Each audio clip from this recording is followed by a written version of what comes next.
তোমার জন্য কেউ থামবে না, সূর্যও না, চন্দ্রও না, আলো বাতাস রোদ বৃষ্টি কেউ না, একটা মানুষও না, একটা মানুষও না। এ দুনিয়া বড় স্বার্থপর, বড় স্বার্থপর। এজন্য বাপ আপনাদেরকেও বলি, যুবক তোমাদেরকেও বলি, তুমি নষ্ট হয়ে গেলে শেষ পর্যন্ত মনে রাখো তোমার জন্য কেউ থামবে না। আপনাদেরকে বলি বাবা, স্ত্রী সন্তানের জন্য যদি আপনি হারাম উপার্জন করে জীবনটা শেষ করছেন, কোনোদিন পাবেনও নাই। সুদের টাকা, কিস্তির টাকা, হারামের টাকা, ওজনে কম দেওয়া, ধোকাবাজি, প্রতারণা করা উপার্জন করা দরকার ছিল না। আমনের কলজার মধ্যে শয়তানে বসায় দিছে যে বউ বাচ্চার লাগে এগুলা করতেছ, করো না রে বাপ, খোদার কসম এরা মনে রাখবে না, এরা মনে রাখবে না, এরা কোনোদিন বলবে না, এরা মনে রাখবে। দুপুরবেলা জানাজা হইছে, আসরের পরে জানাজা হইছে, কানছে 2 ঘন্টা 4 ঘন্টা, জি পুত নাতি নাতনি স্ত্রী সন্তান। ওই দিনকেই এশার নামাজের পরে দেখা যাবে এরা সবাই পাশের বাড়ির থেকে ভাত তরকারি রান্ধে আনছে, এরা খানা খাইতেছে, এরা গোশত খায়, মাছ খায়, ডাল খায়, সবই খাইতেছে। এরা না কানছে অনেক, ওই কানছে আর কি। এই জন্য আমি নিজেকে বরবাদ করে, আমার কবর, আমার আখিরাতকে নষ্ট করে আমি আমার স্ত্রী সন্তানকে হারাম খাওয়াইতে হবে, খোদার কসম এটা কোনো মুমিন করতে পারে, কোনো মুমিন করতে পারে। আমার ছেলে কোনোদিন 1 ওয়াক্ত ফজরের নামাজ পড়বে না, আর এমন জানোয়ারের জন্য আমি কামাই করুম, কমপক্ষে আমি আনিস এমন বেকুব না। তার লগে আমার আগে বুঝাপড়া করা দরকার। তুই মুসলমানের বাচ্চা কিনা আগে এটা বল, তুই ইমানদারের সন্তান কিনা বল বেটা। যদি তুই মুসলমানের বাচ্চা হস, আমি তোর জন্য মাথার ঘাম পায়ে ফেলে কামাই করমু, আমার এই কষ্টের উপার্জনের কিনা ফ্যান, খাট, পালং, সোফা, ফার্নিচার, বাজার সদাই, আর তুই বেঈমান সারা রাত মোবাইলে নারী দেখবি, ছবি দেখবি, কোনোদিন ফজরের নামাজ পড়বি না, এমন জানোয়ারের জন্যই আমি কামাই করলাম না। এমন হাইওয়ানের জন্য কামাই করতে বলছে কে? যার কপালে সেজদা নাই অত মানুষ না। এখানে আছে, দেখেন আপনি, আল্লাহ তাআলা বলছে সবচেয়ে নিকৃষ্ট মানুষ সে যে নামাজ নষ্ট করে। ফাখালাফা মিন বাদিহিম খালফুন, প্রত্যেক প্রজন্মের নিকৃষ্ট কারা?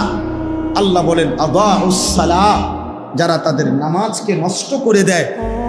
এখানে তাফসীরের মধ্যে লিখছে, অর্থ হইল যারা নামাজ ছেড়ে দেয় তারা না, বরং যারা নামাজ পড়ে কিন্তু নষ্ট করে। অর্থ হইল 3টা। 1, যে ব্যক্তি নামাজ পড়ে কিন্তু সবসময় বিলম্ব করে, যথাসময়ে নামাজ পড়ে না। 2, যে নামাজ পড়ে কিন্তু নামাজের ফরজ, ওয়াজিব, রুকু, সেজদা, তাসবিহ এগুলো ঠিক মতো আদায় করে না। 3, যে নামাজ পড়ে কিন্তু নিয়মিত জামাত ত্যাগ করে, মানে নামাজের জামাতে পড়ে না। এই ব্যক্তিকে বলা হয়েছে সে নামাজ নষ্ট করে, সে নিকৃষ্ট মানুষ। তাইলে যে নামাজই পড়ে না সে কি? সে কোনো আইটেমের মধ্যেই না, না, হে কোনো আইটেম নাই, হয় কোনো কি প্রকারের মধ্যেই নাই, ওর আলাদা কোনো প্রকারে নাই। বেনামাজির কোনো পরিচয়ই নাই, বেনামাজি কোনো মানুষের কাতারে না, বেনামাজি কোনো ইনসানে না, বেনামাজি কাল আনআম, চতুষ্প জন্তুর মতো, অথবা তার চাইতে নিকৃষ্ট। উপরে উঠার কোনো সুযোগ নেই, গরুর চাইতে উপরে যাইতে পারবে না সে, ছাগলের চাইতে উপরে কোনো মর্যাদা তার নাই, কুকুর বিড়ালের চাইতে বড় কোনো মর্যাদা তার নাই। আর যদি বেশি নামাইতে হয় তা এর চাইতে নামাইতে হবে, উপরের দিকে যাই। হ্যাঁ, এই জন্য বাপ, তোমরা ছেলেরা আলাদাভাবে তোমরাও ভাবা দরকার। আর অভিভাবক যে কয়জন আছেন সামনে, আপনাদেরও ভাবা দরকার আপনার জীবনের উপার্জন কি। ভাত মিললে মিলবে, পানি মিললে মিলবে, সেটা আপনার মর্জি, দিলে দিবেন, না দিলে না দিবেন, খাওয়াইলে খাওয়াইবেন, পান করাইলে করাইবেন। তো রব্বানা লিউকিমুস সালাহ, তারা যেন নামাজ আদায় করে। নামাজ আদায় করে। এক সন্তানের জন্য বাবার প্রথম চাওয়া তার নামাজ, এক স্ত্রীর জন্য স্বামীর প্রথম চাওয়া নামাজ, এক মেয়ের জন্য বাবা মার প্রথম চাওয়া তার নামাজ, তার সিজদা, তার পর্দা, তার আখিরা। কারণ আমরা মুসলমান, আমরা বেঈমান না, আমরা দুনিয়াদার না, আমাদের গন্তব্য আখিরাত। আজ যদি আমরা মুসলমান ভুলে যাই আখিরাত, তো আখিরাত মনে রাখবে কে? হিন্দু বৌদ্ধরা, ইহুদি খ্রিস্টানরা? ওরা তো বুঝেই না কিছু। আল্লাহ তো কোরআনে বারবার বলছে ওরা বোকা, আহম্মক, লা ইয়াকিলুন, লা ইয়াফকাহুন। কোরআন সুন্নাহ বিহীন, তারা তো দলালিম মুবিন, স্পষ্ট গোমরা। আল্লাহ তাআলা বলছে মুমিন, আমি তোমাকে ঈমান দিলাম, নবী রাসূল দিলাম, আমার আসমানি কিতাব দিলাম, যুগে যুগে বুঝাইবার জন্য উলামা কেরাম দিলাম, তারপরও পথারাইলা কেন? এই কয়জন ছেলে পেলে বাবা, তোমরাই বলো ভাই, কিসের অভাবে নামাজের গুরুত্ব বুঝলা না? কি আল্লাহ চেনো নাই, না রসুলের নাম শোনো নাই, নাকি কোনো আলেমের মুখে কোনোদিন শোনো নাই, না কোরআন শরীফ কোনোদিন দেখো নাই, নাকি কোনো মসজিদ দেখো নাই জীবনে কোনোদিন, নাকি কোনো আজান শোনো নাই কোনোদিন? কিসের অভাবে হারায় গেলা যারা নামাজ পড়ো না? বাপ, একটা যুক্তি তো থাকবে, হুজুর আমি এমন মরুভূমিতে ছিলাম যেখানে কোনো মানুষ ছিল না, যার কারণে আমি আল্লাহ চিনি নাই, আখেরাত চিনি নাই। আমি এমন পাহাড়ের গভীরে ছিলাম, আমি এমন সাগরের তলদেশে ছিলাম যেখানে কোনোদিন আজান শুনি নাই, যেখানে কোনোদিন কারো কাছ থেকে আল্লাহর পরিচয় শুনি নাই। চারিদিকে এত মসজিদ, এত মাদ্রাসা, এত উলামা, এত টুপি, এত আজান, তারপরেও তোমরা যারা বাবা দিনের পর দিন নামাজ পড়ো না, কিসের অভাব? কি যুক্তিতে? আল্লাহর সাথে বোঝাপড়াটা কি হবে? রাসূলুল্লাহ সাল্লাল্লাহু আলাইহি সাল্লামের সুপারিশ কেমনে হবে? কেমনে হবে? আল্লাহর নবী সাল্লাল্লাহু আলাইহি সাল্লাম বলেন, বেঈমানের সাথে ইমানদারের যুক্তি, আল্লাহর নবী বলছে আসসালাহ, নবীজি বলছেন আল আহাদ, চুক্তি। মানে আল্লাহ তাআলার নবী বলছে আমরা যেন বেঈমানের সাথে এই কথার ওয়াদা করে নিছি, চুক্তি করে নিছি, তুই আল্লাহকে সেজদা দিবি না, আমি ওয়াদা দিলাম, আমি তোর সাথে চুক্তি করলাম, আমি মৃত্যু পর্যন্ত আমার আল্লাহকে সেজদা। এটা হলো মুমিন আর কাফেরের চুক্তি। অর্থাৎ তুই সেজদা দিবি না, আমি দেব। আল্লাহর নবী বলছেন ফারকু বাইনানা ওয়া বাইনাল কুফরি ওয়াশ শিরক, আমাদের ইমানদারের মাঝে আর মুশরিক কাফেরের মাঝে পার্থক্য আসসালাহ, নামাজ। নামাজ, ইমানদার সেজদা দেয়, নামাজ পড়ে, মুশরিক বেঈমান নামাজ পড়েন। নবীজি সাল্লাল্লাহু আলাইহি সাল্লাম বলেছে মান তারাকা সালাতাম মুতাআম্মিদান ফাকাদ কাফারা, যে ইচ্ছে করে নামাজ ছেড়ে দিল সে কুফরি করল। খোদার কসম বাপ, তো রাসূলুল্লাহ সাল্লাল্লাহু আলাইহি সাল্লামের হাদিস। তুমি যদি দুই চার শব্দ পড়ালেখা করে কিছু বুঝো, আমরা তো পড়ালেখা করছি, আমরা বেকুব দেখে নি নামাজ পড়ি, আমরা বোকা দেখে নি হালাল খাইতে চেষ্টা করি। আহম্মক না, পড়ালেখা নাই আমগো, আমার তো সার্টিফিকেট আছে অনেকটি। কয়টা সার্টিফিকেট লাগবে? হ্যাঁ, এক পলিথিন সার্টিফিকেট হইব। ওই যে সারা বাংলাদেশে ফার্স্ট হয়েছে আলহামদুলিল্লাহ, সারা বাংলাদেশে 1998 সালে সমগ্র বাংলাদেশে 1 নম্বর হয়েছে। আমার অনেক সার্টিফিকেট আছে, এটি কই আছে কইতেও পারি না, তুই রাখছি।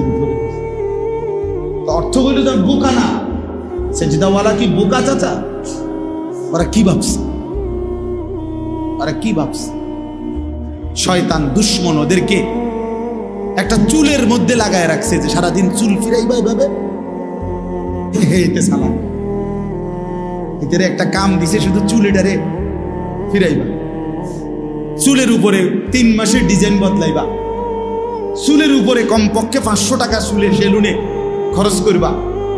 কারণ একেবারে স্পষ্ট কথা মনে রাখবেন, ছেলে বাবা মনে রাখো, চুলের উপরে ব্যস্ত থাকা, চুল নিয়ে, চুলের সৌন্দর্য, চুলের মধ্যে রূপচর্চা, চুল নিয়ে ব্যস্ত থাকা, এটা নারীর স্বভাব। এই জন্য এই পৃথিবীতে নারীর চুলের জন্য হাজারো আইটেমের তেল প্রসাধনী আছে। নারীর সৌন্দর্য তার চুলে, এজন্য নারী তার চুল সুন্দর রাখা, লম্বা করা, চুলের উপরে, সৌন্দর্যের উপরে বহু ফিকির করে। এজন্য যেই সমস্ত ছেলে এই চুল নিয়ে ব্যস্ত, তোর মধ্যে মূলত পৌরুষ নাই, নারীর স্বভাব তোর উপরে গালেব, এই জন্য তোর মধ্যে এই মানসিক। পুরুষ যেটারে বলে ওটা তুই হারায় ফেলছ। যারা তাদের মনের চাহিদার অনুসরণ করে, এই প্রিয় যুবক কিশোর বাবা, বুঝতে শেখো বাপ, নিজের হাতে নিজেরে তুলে নিও না বাবা। এই পৃথিবীতে মানুষের বাচ্চার, গরু ছাগলের বাচ্চা এক না। গরু ছাগলের বাচ্চা এটা নিজের মতো চললে কোনো অসুবিধা হয় না, যার কারণে 2 বাজার পরে গাভী বিক্রি করে দেয়, বাচ্চা এমনি বড় হয়ে যায়। বাছুর অসুবিধা হয় না, কারণ দুধ খানার মাসালা, ঘাস খানার মাসালা, আর তেমন কিছু নাই। কিছু দুধ খাবে আর ঘাস টাস খাবে, দৌড়াদৌড়ি করবে। এই গাভীর বাচ্চার এর দূরে ভুল বিষয়। কিন্তু মুসলমানের বাচ্চা, মানুষের বাচ্চা এটা না ভাইয়া। মানুষের বাচ্চার ইমান, ইসলাম, আখলাক, লেনদেন, আদব, আচরণ সব কিছু সুন্দর করা, ওই আলোকে জীবন গড়া, কবর ঠিক রাখা, হাসরের ময়দান আখেরাত ঠিক করা, এটা পুরা একটা জিম্মাদারি। এই জন্য আল্লাহ তাআলা একটা বাচ্চাকে লাওয়ারিশ দেয় নাই। মাথার উপরে তার মা, বাবা, দাদা, দাদি, নানা, নানি, বড় ভাই, বড় বোন, চাচা, মামা, ফুফা, খালু, এত অভিভাবক দিয়ে আল্লাহ তাআলা তার মাথার উপরে রাখছেন যেন সে উত্তম আখলাক নিয়ে জিন্দেগি গঠন করতে পারে। এটা লাওয়ারিশ না, লাওয়ারিশ না। এজন্য প্রিয় ভাই আমার, আল্লাহ বলছে ওয়াত্তাবাউশ শাহওয়াত, যে তার মনের চাহিদার অনুসরণ করে, তার মনে যা চায় তা। কিসের আল্লাহ, কিসের রসুল, কিসের কোরআন, কিসের কিতাব? হুজুর আমি কিচ্ছু মানি না, আমি মুক্ত, আমি স্বাধীন, আমার মনে যা চায় তা। আমি 3 মাস আগে চুল রাখছি এভাবে, এখন রাখছি এভাবে। আমি একবার পরছি সিপা ফ্যান্ট, আবার পরি ডোলা ফ্যান্ট। আমার যা মন চায় তাই। আমি মন চাইলে দাঁড়াইয়া পেশাব করি, মন চাইলে বসে পেশাব করি, মন চাইলে হাঁটতে হাঁটতে পেশাব করি। না রে ভাইয়া, এটা মুসলমানের জিন্দেগি, এটা মানুষের জীবন না, এটা মুমিনের জীবন না বন্ধু। নিজের হাতে যে নিজেকে তুলে নেয় সে শয়তান, সে শয়তান, ইবলিস। এজন্য ইবলিসের অপরাধের নাম কি? আনা আনা আনা আনা শব্দের অর্থ হলো আমি। কোরআন শরীফে আছে আল্লাহ তাআলা জিজ্ঞেস করছে সেজদা দিলি না কেন ইবলিসকে? বলছে আনা খায়রুম মিনহু, আমি তার চেয়ে উত্তম। আল্লাহ বলছে কি বললি? আমার সামনে বললি আমি আল্লাহর সামনে? যা ফখরুজ, বের হ অহংকারী, আজকের থেকে কিয়ামত পর্যন্ত তোর উপরে আল্লাহর লানত। যা। সেই যে তাড়ায় দিল, আর কোনোদিন ফিরতে পারছে? আমি আমার যা মন চায় তা। আপনি কে? হুজুর আপনার সমস্যা কি? আমি তো অনেক সময় বলি, অনেক ছেলেপেলে আছে না এমন, তারা একটু ভালো কথা বললে হ্যাঁ আপনার সমস্যা কি? তারা আরে বেটা বেউকুফ, আমার কি সমস্যা? তোরে না সমস্যা বেটা, আমার সমস্যার জন্য তো আমি বলছি না, তোর সমস্যা। তোর এই নারী ছবি, অশ্লীল দৃশ্য, বেনামাজি জিন্দেগি, ফজরের নামাজ না পড়া এই জীবন তোমারে জাহান্নামের আগুনে ফেলে দিবে। আমি তোমারে মায়া কইরা ধাউ ধাউ আগুন থেকে বাঁচাইতে চাই, এই জন্য ডাকছি। তোমার সমস্যা আমার হবে কেন? সমস্যা তোমার। নবীজি সাল্লাল্লাহু আলাইহি সাল্লামের হাদিসে আছে, নবীজি বলছে আমি চেয়েছি আমার একটা একটা উম্মত কোমরে জড়াইয়া ধরে হলেও জাহান্নামের আগুন থেকে বাঁচাইতে। সর্বশেষ কথা, ফাসাউফা ইয়ালকাউনা গাইয়া, আল্লাহ বলে এই 2টি মন্দ অভ্যাস যারা তাদের নামাজ নষ্ট করে, মনের ইচ্ছা মতো চলে, তারা নিকৃষ্ট প্রজন্ম, মন্দ উত্তরসূরি। আমি আল্লাহ তাদেরকে জাহান্নামের সবচেয়ে নিকৃষ্ট গর্ত গাই, এই গাই নামক গর্তের মধ্যে ছুঁড়ে মারে। পুরা জাহান্নামের মধ্যে সবচেয়ে নিকৃষ্ট একটি আযাবে, সবচেয়ে ভয়ঙ্কর একটা গর্তের নাম হলো গাই। তাফসীরে আছে। আশ্চর্য কথা হলো, নবীজি বলছে এই জাহান্নামের ওই গুহাটা এতটা ভয়ঙ্কর, জাহান্নামের বাকি অংশ আল্লাহর কাছে পানাহ চায় যে আল্লাহ, আমি জাহান্নামকেও ওই গর্তে ফেলিয়ে দেব।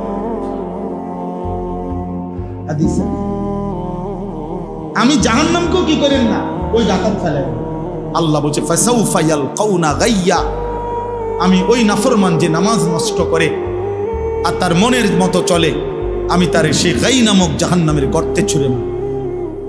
আল্লাহ বলেন যে বান্দা তওবা করে গুনাহ ছেড়ে আমি আল্লাহর দিকে ফিরে আসে, ও আমানা, এবং আমি আল্লাহরে মেনে নেয়, ও আমিলা সালিহান, এবং নেক আমল করতে থাকে, ফাউলাইকা ইয়াদখুলুনাল জান্নাহ, আমি আল্লাহ ওয়াদা দিলাম এরা সকলেই জান্নাতেই প্রবেশ করবে। ওয়ালা ইউজলামুনা শাইআ, কোনো জুলুম করা হবে না, অর্থাৎ পিছনের ওই গুনাহগুলোর কারণে লজ্জা দেওয়া হবে না, বরং তওবা করে ফিরে আসলে, নতুন করে বন্দিগি শুরু করলে আমি আল্লাহ এখন থেকেই তারে জান্নাত দিয়ে দেব। এই জন্য প্রিয় ভাই, প্রিয় কিশোর, নওজোয়ান, বয়স্ক বাবা, আমিও, আমরা সবাই মিলে চলেন আল্লাহর দিকে ফিরে আসি। কার দিকে বলেন না, কার দিকে ফিরা দরকার? নবী সাল্লাল্লাহু আলাইহি সাল্লামের সুন্নাতের দিকে। আল্লাহ তাআলা আমাদেরকে তৌফিক দান করেন।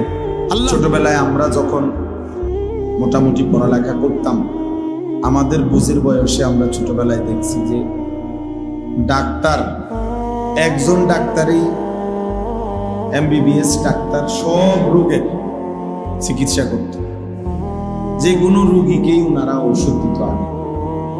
কিন্তু আজকে 30 বছরের ব্যবধানে আইসা, 20-25 বছরের ব্যবধানে আইসা এখন পরিস্থিতি হলো এমন, মানব দেহের প্রত্যেক অঙ্গের আলাদা আলাদা স্পেশালিস্ট থাকে, আলাদা আলাদা ডিপার্টমেন্ট।